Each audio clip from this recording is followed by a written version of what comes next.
Greetings and bienvenue, Midnight Crew. Thank you for returning to this broadcast. And welcome to new viewers joining us for the first time. If you like a video, then feel free to subscribe. Post your mental hospital or psych ward experiences. My brother was locked in the loony bin. Some confirmed things he told me, and I witnessed a few. The staff all look at each other like they're talking with their eyes, trying to communicate and signal to each other without letting you know. Cult-like leadership and behavior of the staff and management. The staff there took his blood every day. No good reason for this, possible offering to demons or just sadism. He was kept at times in a padded cell. Again, no reasonable justification for this. Staff would often wake him in his sleep and shine lights and torches into his eyes, which seems more like psychological torture. He was hit on multiple occasions with long white sticks, possibly made of plastic or rubber. He was always covered in bruises. They offered him to go for a walk, but they only let him walk down a corridor in a straitjacket, then restrained him again. Staff handlers would use taser cattle prod things to discipline people. Now he isn't even a real human being. He doesn't have thoughts of his own, whereas before he used to be very creative, and now he is just a slave who has to take meds every day. I don't trust those places because they are evil and only bad people work there. This happened only about 10 years ago. I know the UK equivalent of MK Ultra took place not too far away at Aston Hall in Derbyshire. But I don't think that is an isolated incident either. I've been in psych units a few times over the years. Mostly they're boring. I'll just share a few of the more interesting people I met in them. Guy in his mid-30s but looked 60. Was a tweaker. During meth psychosis, he got jealous of all the young people with piercings, etc., and decided to upstage them all. Drilled a hole into his own skull. Stepbro dubs him Drillbit Taylor. Another guy, supposedly a Yale dropout, was apprehended after dousing himself in gasoline and threatening to light it up. Constantly spastic and annoying, to be honest. Got some outside time. He pointed at bugs flying past, saying they were famous politicians. Points at a dragonfly. That's Obama. Tells me I've been slain in battle and this is Valhalla. Usually he's kept separate from the other patients because he was so disruptive. Meet a former Marine. Guy constantly paces around his room and the word talking as loud as he can. And then I went to the Pentagon to preach against the government. I was in a foreign country dating a girl with BPD while working an abusive job. I actually loved her, but dealing with a head case and awful work drove me toward a mental breakdown. She convinced me that I had bipolar or whatever, so she took me to a mental hospital. I visited there to get meds for several months, but eventually I began thinking that I was not crazy and only screwed up because of working for assholes and managing an unstable woman. On my last day there, I saw a few patients looking at me. They were regulars, a bit loopy. As they looked at me, they said, "Why is he here? He looks so nice." And it dawned on me that, yeah, they're right. Why the fuck am I here? I'm still grounded, just sad. Never went back, threw away my Ativan and other garbage. Wish I could buy those loops a nice meal and give them a hug. Side story unrelated to hospitals. I eventually left the country and broke up with that girl, which was a bit of a nightmare. But I eventually went back and made amends with her, because I did provoke her ire by seeing women on the side during the worst of her mental abuse. We talked and really cleared our pain, and I swear I saw these bright, translucent orbs fluttering around us. One of the most moving and beautiful experiences of my life. We loved each other, but clearly did not fit. But to end on good terms after all that happened had me realize the importance and power of forgiveness.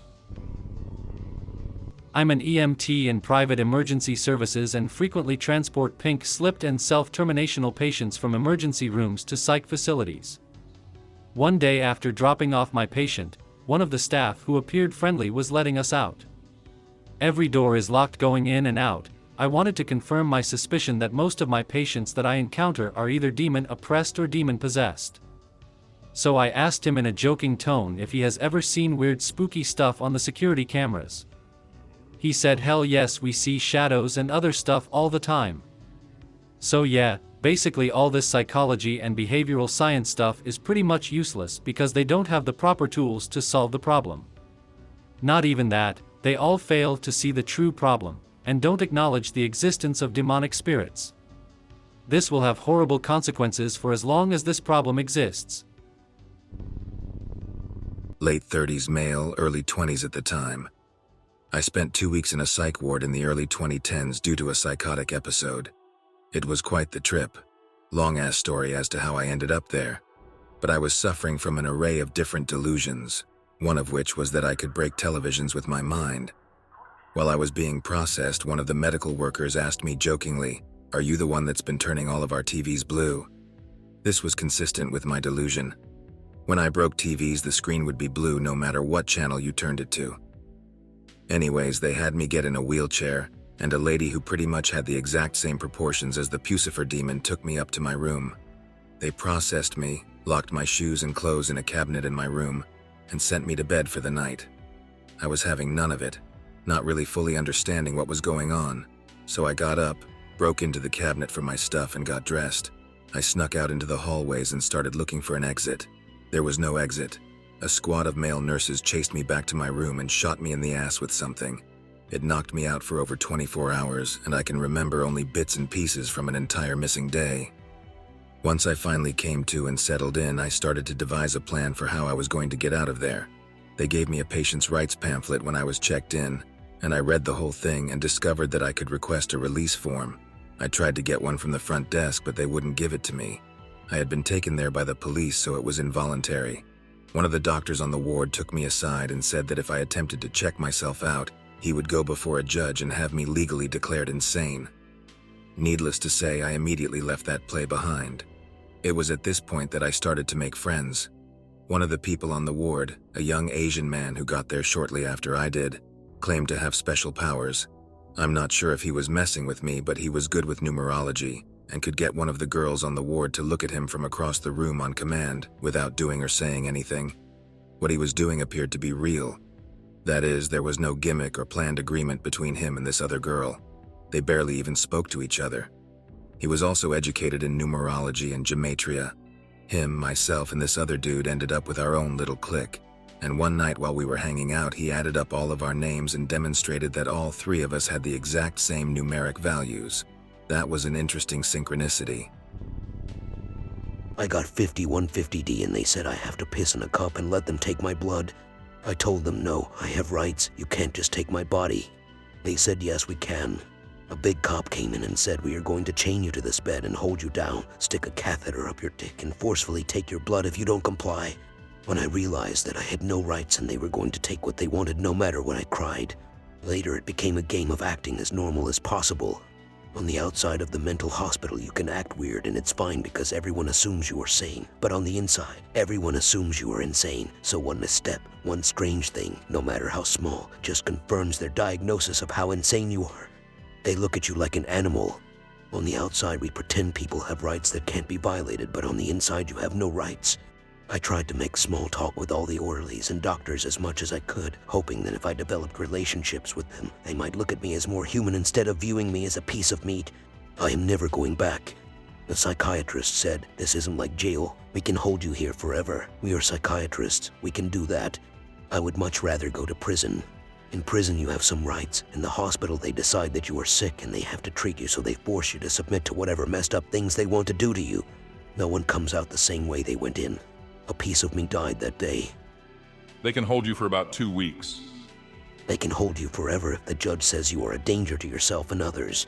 After 2 weeks you have to go before their kangaroo court, but if you want to pretend the mental hospital kangaroo court is, then that's fine.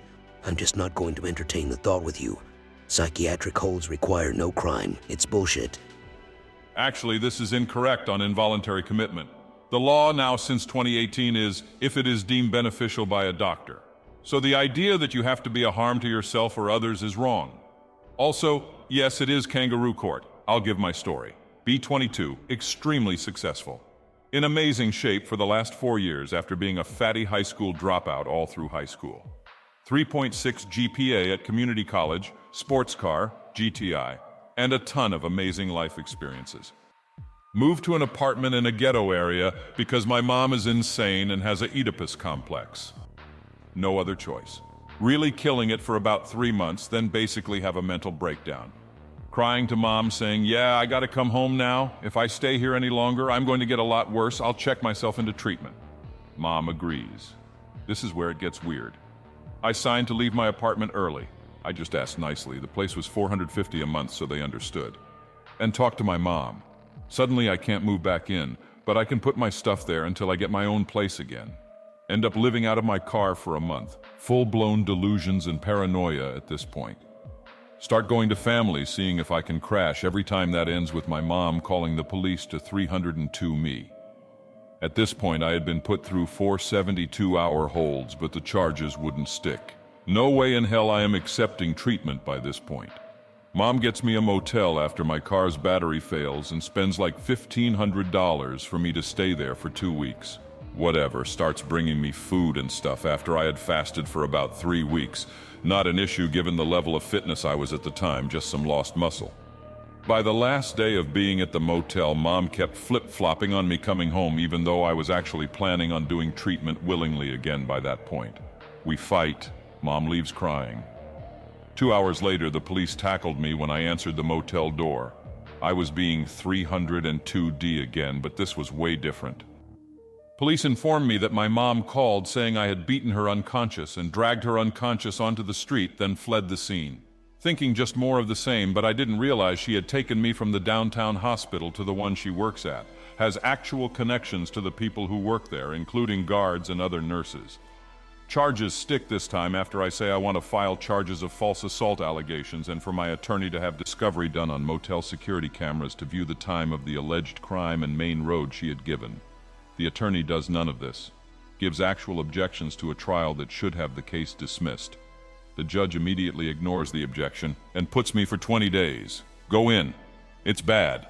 Plastic chairs can't get comfortable. I'm put in the high-risk wing full of extremely violent people. Some kid jumps me in the hallway basically the second I get in there, do a single leg and then rear naked on the first day. Nurses literally don't care. My eye is bleeding like crazy after winning the fight. But the roasty nurses just order him to his room for 5 minutes on time out, Lamau. He comes in again. Throw up front guard so he's just punching the top of my head. Goes in for an uppercut under my guard. Grab him, throw him on my bed and punch vitals, ears and nose. Then sprint blades with my guard up into some locked room a nurse let me into. Eye is gushing blood from the high heart rate. Keeping pressure on it, worried about permanent damage to the ocular nerve. They stitch up my eye. A police officer takes him away, and I press charges since that's the second time. Fool me once, etc. Nothing ever comes out of the charges and is probably let go because he is crazy. He was 6 feet but had trash reach and a total stick. I'm 5'8" and 185 pounds. Things chill out. Some cuck male nurse gives me crap about being in a private room for 72 hours and says it's a bad thing I'm in this room. My advice, if someone is trying to psych ward you, fight the 72-hour trial. If you're not bad off or have someone accusing you, you'll win. Otherwise, don't interact with anyone, stay in your room and take the drugs. Trying to make friends or win over people won't work except with the small percentage of staff who are actually good people. A lot of nurses go into the psych ward work looking exactly for people like you, somebody to screw over and power trip on when they get to walk out of the door at the end of their shift. Be me. Borderline personality disorder and transient psychosis. Held for 2 weeks inpatient. One tweaker threatened to steal my really nice sunglasses. I was allowed to have them because of photophobia.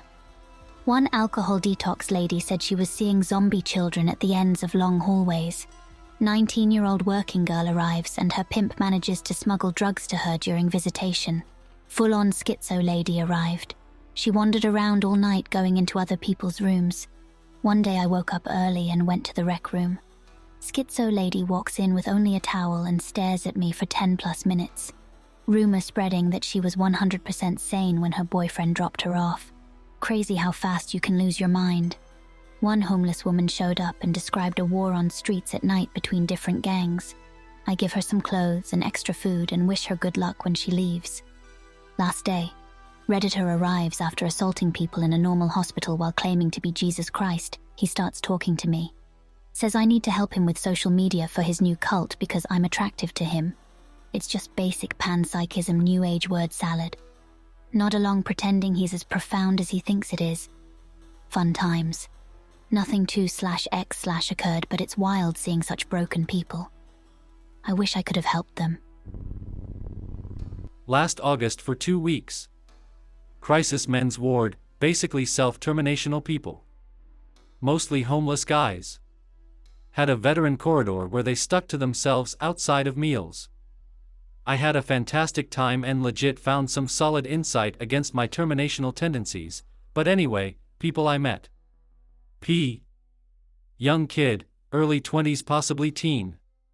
Introduced himself as Krishna/Vishnu but mostly skulked around ignoring everyone, but we'd eyeball each other sometimes. Had a great subtle sense of humor though, but in a charming autistic way. He'd paint most of the time in the rec room. Wish I joined him instead of drawing in my room. He wouldn't talk to many outside of me or the staff, and he gave me a pleasant goodbye when I left. K. This guy seemed the most intimidating to me, as he was pretty built, more built than me which I'm not used to, and was completely covered with tattoos, even the face was plastered with religious imagery. Seemed decent, but just got out of prison and seemed quick to turn to violence, but luckily wasn't on the ward. He also had a Glasgow smile across his face, like a Joker scar lol. But he was just a run-of-the-mill schizo, talking about voices and being told disturbing things. He got out shortly after I came in, and through some friends who kept in touch with him, I found out he attempted again shortly after. I hope he's found some peace wherever he is. Next one. This guy is a cool story, nothing unsettling though. He had one arm, the other was lost in some freak accident which I didn't pry or ask much about, as he seemed pretty shook up about it. It was a healed up stump so it obviously wasn't too recent, but through chatting, and playing chess with him, I found out he was actually a local celebrity in my area, way back in the 80s and 90s. He traveled the country performing music, and some comedy. He obviously had that real light-hearted positivity about it, which was really pleasant to be around. He showed me videos of him way back, and it was amusing to see his glittery suits and flashy guitars, and he never lost his funny edge, good guy. One of the few who consistently beat me on the chessboard. The staff member. The staff were mostly fine, there were a few exceptionally caring and loving to talk to, which was perfect, most were apathetic and obviously treated it like a standard job, and one might as well have been an inpatient. He'd mope around and look more depressed than the majority of people there, and I'd often hear staff talking about whether he might as well go home or not be there, as it wasn't helping the situation at all. I'd make nihilistic comments at the TV at times, which would make him laugh at least. Last one, there's other guys who I was closer friends with but weren't out of the ordinary, and other people who wouldn't really do much of anything, so there's nothing to say there. A. This guy was the first person who welcomed me on the ward, he was a new arrival too, so we stayed talkative and mates throughout the stay. Like many of the homeless guys who got adopted onto the ward, he was a bad alcoholic, and was real skeevy about it. He'd sneak it on the ward and share it with the other winos, which did make me uncomfortable but I didn't care really. He was a chronic liar and braggart so eventually I'd keep stum around him, and giving him tobacco would keep him docile, but he got really brave about it by the end, asking for more, sharing it out with people I wouldn't give any to, etc.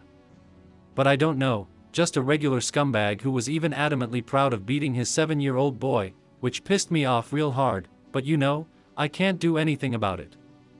That's about it really. I enjoyed my stay a whole lot, and gained some of the most valuable insight and mechanisms to help deal with life, and I haven't been really thought about dying since. The day I got out was tough, as going from a wide support network to back living alone again was incredibly hard, but I believe the test of a person's worth is how they react when times are tough, so I buckle down and get on with things now, and feel actually good about myself without the need of any external factors outside of some quality time in nature. I believe the things I experienced there are things most people should see firsthand, as it would make the greater society a much more accepting and non-judgmental place to be. I only wish I could be more descriptive and explanatory over my experiences and thoughts, as these words are a fraction of the feelings I have for my time there. I recommend anyone to create a similar environment for themselves at home, as the reflection you experience is the greatest teacher of all. I have a few. Had a history with drugs in my early 20s. When I was 21, a cousin invited me and my friend to smoke some weed. It turned out he was lying, and it was spice, synthetic junk, and a very strong batch. It gave me a drug-induced near-death experience, and as soon as I sobered up, I started chasing a dragon for 2 straight years. It was a period when the synthetic stuff wasn't regulated at all, and I absolutely fried my brain smoking various types of that poison. At the age of 24, I had my first psychotic episode. It was characterized by delusions and paranoia. Never had any hallucinations, visual or auditory. At the end of it, I was absolutely certain that people surrounding me weren't my family/friends, and they had a sinister agenda. I got violent at the peak of the episode and got hospitalized soon afterwards.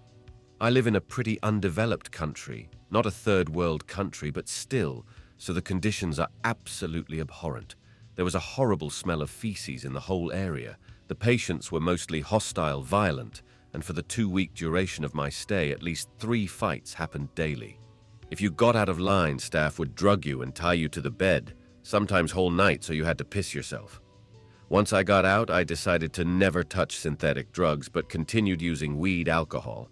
Turns out if you damage your psyche once you don't need too much for the episode to happen again, whenever I smoked a very potent weed, it got me to the delusional state, and psychosis came back. I've been hospitalized 4 times in total. 3 of them were in an all-male facility, 50 to 60 other patients. Each time I got there, I had to fight and stand my ground to not end up on the bottom of the totem pole, so that's what I did. I always ended up with the people who ran the show from the inside, mostly criminals who were not too out of their mind. But you had to watch every step with them. We had most of the comforts, coffee, good food, and even alcohol, weed from time to time. The only paranormal experience I had was at night when I was sleeping. An entity tried to kill me. I felt it grabbing me on the neck and trying to force itself upon me. I was paralyzed but fought it with everything I had and finally got control back. It left right away. Most likely it was a sleep paralysis, but still. I've been sober for 10 months now and trying to get my shattered life back piece by piece. I'm 32 now and became a total pariah to everybody that was surrounding me. Nearly every one of my old acquaintances knows that part of my history and are trying to avoid me best they can. I have no partner, friend, social circle, or any means to have even remotely good time whatsoever. At least I've got my closest family members to turn around, and they've been very supportive. The hardest thing turned out to be attempts to reconcile all of what I've done and forgive myself. Every time I remember my past behavior, it fills me with anger/regret and horrible feeling that it's too late to fix things and I'm too far gone to turn my life back around. But still, I'm trying to keep it together and have patience. Some days, I'm depressed and all hope seems to be lost, but I get through it best I can. Sorry for the blog post, but had to get that off my chest. Been really into meditation non-duality lately, and it calms me down a little bit. If anybody had similar experience and has any advice to share, it would be greatly appreciated. I had a mental breakdown caused by ketamine that lasted a long-ass time. I went to a mental hospital for a week right at the start of it. I felt like I was in some kind of escape room, and if I could figure out the right thing to say, they would let me out. I'm a juggler, and eventually asked the nurses if they had anything I could juggle, so they gave me balled-up socks. Juggled horribly, but I was losing it from the boredom. I spent a ton of time just practicing cutting a deck of cards with one hand. Told my mom about magic and typical X stuff a few months before I was 18, so I got sent to the mental hospital or whatever overnight. Was pretty uneventful and was released the next morning because the doctors figured I was just a weirdo. Over a decade later, I do tarot readings for her now though, and even showed her how to do some candle spells. Other one was I went in for a detox from alcohol, and it was the most boring 3 days of my life. My roommate, who was also there to detox, lost everything while there and became straight up homeless. I hope that you enjoyed tonight's broadcast. If you enjoyed tonight's story, then please subscribe to the channel as more green texts will appear daily. A new broadcast will appear when the clock strikes midnight Central Time.